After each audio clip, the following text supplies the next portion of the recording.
100,000, then it's not an opportunity anymore.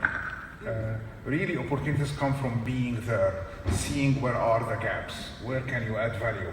And that leads me to answer the lady here about technology. Personally, over the last 4 years, I've been saying that the biggest threat for the traditional banking is technology.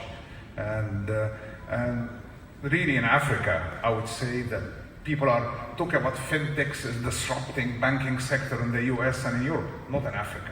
Fintechs in Africa is complementing or filling gaps where financial institutions, so there is a collaboration model between fintechs and the banking sector.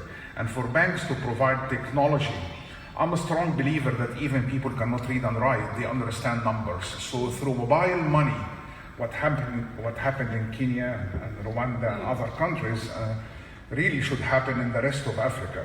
Even people cannot read and write. So technology can come in a very primitive way through mobile money and come in more sophisticated way through blockchain technology and so on.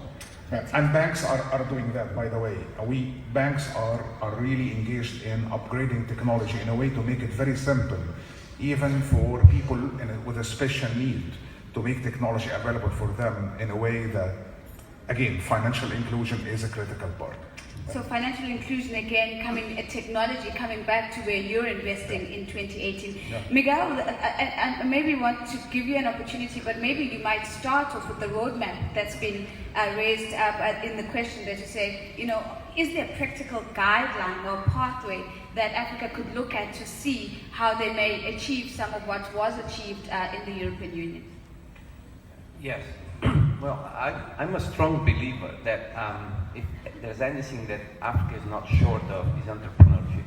I usually say that the Oshodi market, which is a street market in Lagos, is the biggest example of entrepreneurship around the world. And so what I think you need, and to Hisham's point, you need to let people go down and find the opportunities. So what I think is missing is what the government is not doing right. And I think that the first principle is do less, be less present. Don't crowd out the private initiative, which you see pretty much everywhere, not Africa only though, by the way. And third, create the framework, the rule of law, the conditions, the mainstream economics that Hisham was referring in the beginning.